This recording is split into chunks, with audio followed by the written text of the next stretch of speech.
जब दिमाग, दोस्ती और थोड़ी सी मस्ती साथ आ जाए तो बनती है एक जबरदस्त टीम, और हर कोई है अपने अंदाज में दमदार। लिए हमारी टीम से मैं हूँ गोपाल, इस टीम का लीडर, और ये मेरी दूरबीन थोड़ी टूटी है लेकिन काम पूरी करती है। मैं हूँ राधा, मुझे सब याद रहता है क्योंकि मेरे पास है मेमोरी मैजिक बादाम। मैं हूँ भोला, मुझे सब याद रहता है, बस कभी कभी मैं भूल जाता हूँ। मैं हूँ गुड़िया, आसमान की जासूस, ऊपर से सब देखती हूँ बेटा, कोई भी रहस्य मुझसे नहीं छुपता। मैं हूँ चीकू, इस टीम का गैजेट गुरु। कोई भी सवाल हो बस मुझसे पूछो, मैं हूँ तुम्हारा मिनी गूगल। और अब कहानी शुरू होती है हमारी सुपर 5 टीम की, जहाँ दोस्ती है, मस्ती है और हर दिन एक नया एडवेंचर। तो तैयार हो जाइए क्योंकि अब असली मजा शुरू होता है। सुबह सुबह मंदिर के कपाट खुले तो सन्नाटा छा गया। मूर्तियां गायब थीं। खबर फैलते ही पूरा गांव मंदिर में जमा हो गया।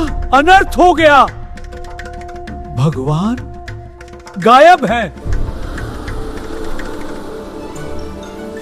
मैंने तो रात को ही कहा था कलयुग आ गया है। अब तो भगवान भी बिना नोटिस दिए छुट्टी पर चले गए। मूर्तियां गायब थीं। खबर फैलते ही पूरा गांव मंदिर में जमा हो गया। और तभी धूल उड़ती है, कदमों की आहट तेज होती है और होती है सुपर 5 की एंट्री। लिए हमारी टीम से जो भी रहस्य है ना, अब वो हमारे सामने छुप नहीं सकता। टूटी दूरबीन से FBI बन रहा है ये लड़का। दोस्तों, मामला गंभीर है। जगन्नाथ जी, बलभद्र जी और सुभद्रा जी तीनों ही पिकनिक पर निकल गए हैं। ये क्या बोल दिया? पिकनिक या फिर किसी ने छुट्टी फॉर्म पास किया। मोटू हलवाई अपनी बड़ी सी तोंद हिलाते हुए और हाथों में खाली कढ़ाई लिए दौड़ते हुए वहाँ पहुँच जाता है। वो तो चाशनी का एक कतरा भी नहीं छोड़कर गया। अरे बाप रे, गजब हो गया। मंदिर के रस्ते में सारे मालपुए भी गायब है। चोर चोर, वो तो चाशनी का एक कतरा भी नहीं छोड़कर गया। अरे ओ मोटू, भगवान की चिंता कर, चाशनी की नहीं। ताऊ, बिना चाशनी के भगवान वापस भी आ गए तो खाएंगे क्या? मेरा पेट तो चिंता के मारे गुड़गुड़ कर रहा है। भगवान, ये कैसे? तभी गुड़िया चिड़िया तेजी से फड़फड़ाते हुए आसमान से नीचे उतरती है, जैसे उसे कोई जरूरी खबर मिली हो। मैंने देखा है, मंदिर के पीछे वाले बगीचे में रथ के बड़े बड़े पहियों के निशान हैं और वहाँ से मालपुए की खुशबू आ रही है। मालपुआ? फिर तो जगन्नाथ जी पक्का वही होंगे।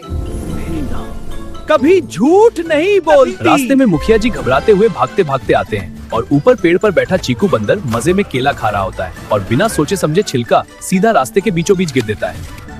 मुखिया जी का पैर सीधे उस छिलके पर पड़ता है और जाकर भोला हाथी की पीठ पर गिरते हैं। बचाओ, ये क्या हो रहा है?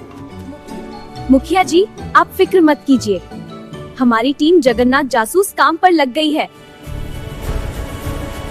टीम जंगल की ओर बढ़ी। हर कदम के साथ रास्ता और घना होता गया, लेकिन तभी राधा, मुझे बहुत डर लग रहा है। मेरा दिमाग जैसे हैंग हो गया है, मैं आगे नहीं जा पा रहा। बोला शांत हो जाओ, हम तुम्हारे साथ हैं। अरे, दिमाग की बत्ती गुल है क्या? तो ये लो राधा के स्पेशल बादाम। ये मेरा मेमोरी मैजिक बादाम खाओ और दिमाग की स्पीड कर दो 2x फास्ट। वाह, अगर मैं ये पूरा डिब्बा खा गया ना तो मैं सीधा गूगल बन जाऊंगा। फिर मैं टाइप करूंगा, ओके गूगल, जगन्नाथ जी कहाँ है, और तुरंत जवाब आ जाएगा। राधा, मुझे भी दे दो, वरना बिना बादाम के मेरा दिमाग हैंग हो जाएगा और मैं खुद को चूहा समझकर किसी बिल में घुसने की कोशिश करूंगा। फिर मुझे बाहर निकालने के लिए पूरा गांव बुलाना पड़ेगा और सब लोग मिलकर मुझे खींचते रहेंगे।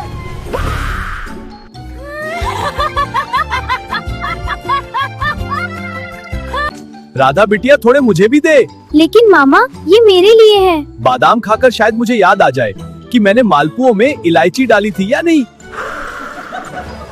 ची, जंगल की गुफा की तरफ रथ के निशान जा रहे हैं।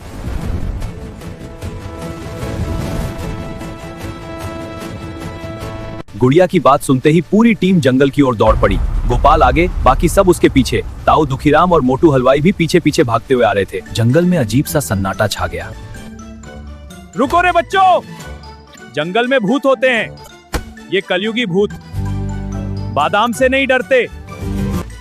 अरे छोड़ो भी, भूत हो या प्रेत, मेरे मालपुए की खुशबू सूंघकर वो डराना छोड़ देंगे और डिमांड करेंगे कि मोटू चाचा, मालपुआ थोड़ा कुरकुरा बनाना। तभी झाड़ियों में कचर कचर की आवाज आई। मेरे मालपुए कोई और खा रहा है, बिना पैसे दिए उसकी तो मैं ऐसी चाशानी बनाऊंगा कि याद रखेगा। सभी की नजरें उसी दिशा में टिक गई। और डर के मारे भोला हाथी मोटू हलवाई की गोद में चढ़ने की कोशिश करने लगा। तभी गोपाल अपनी दूरबीन से झाड़ियों की ओर झांकने लगा।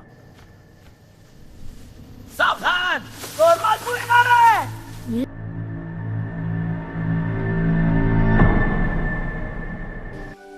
तभी लेकिन वहां कोई चोर नहीं था। वहां थे जगन्नाथ जी, बलभद्र जी, जो गांव के उन गरीब बच्चों के साथ बैठकर खेल रहे थे और उन्हें अपने हाथों से मालपुए खिला रहे थे। वो बच्चे जो कभी मंदिर नहीं जा पाते थे।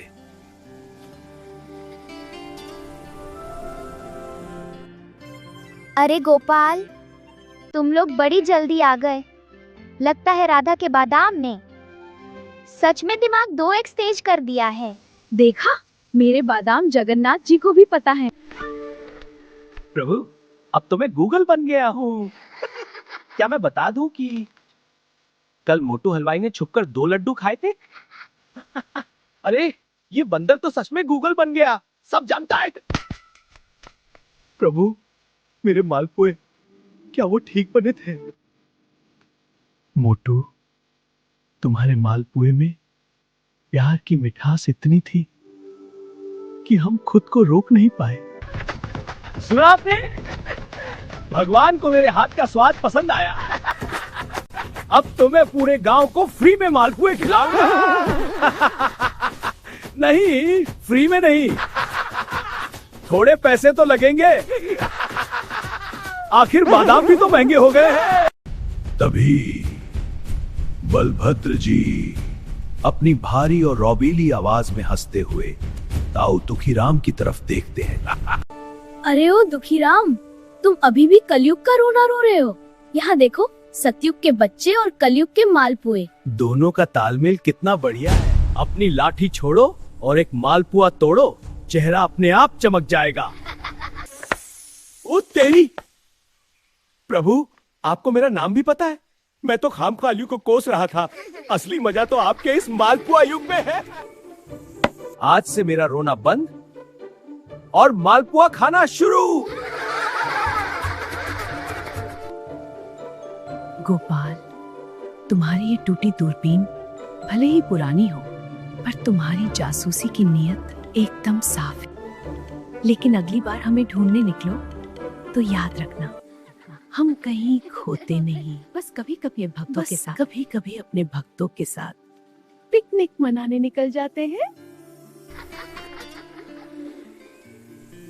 प्रभु, अगली बार आप पिकनिक पर जाएं, तो बस एक मिस कॉल दे देना, हम सब अपनी बादाम पावर के साथ वहीं पहुंच जाएंगे। चलो, अब बहुत बातें हो गई। मोटू हलवाई, तुम अपनी कढ़ाई उठाओ और रथ पर चलो। आज आनंदपुर गांव में ऐसी दावत होगी कि इंद्रदेव भी ऊपर से मालपुए मांगने नहीं आएंगे। चलो, कलयुग में भी सतयुग का मजा आ गया। पर ये हाथी अभी भी मुझे देख रहा है। आज की दावत मेरी तरफ से। पर लाइन में लगना होगा। आज तो मैं बहुत खुश हूँ।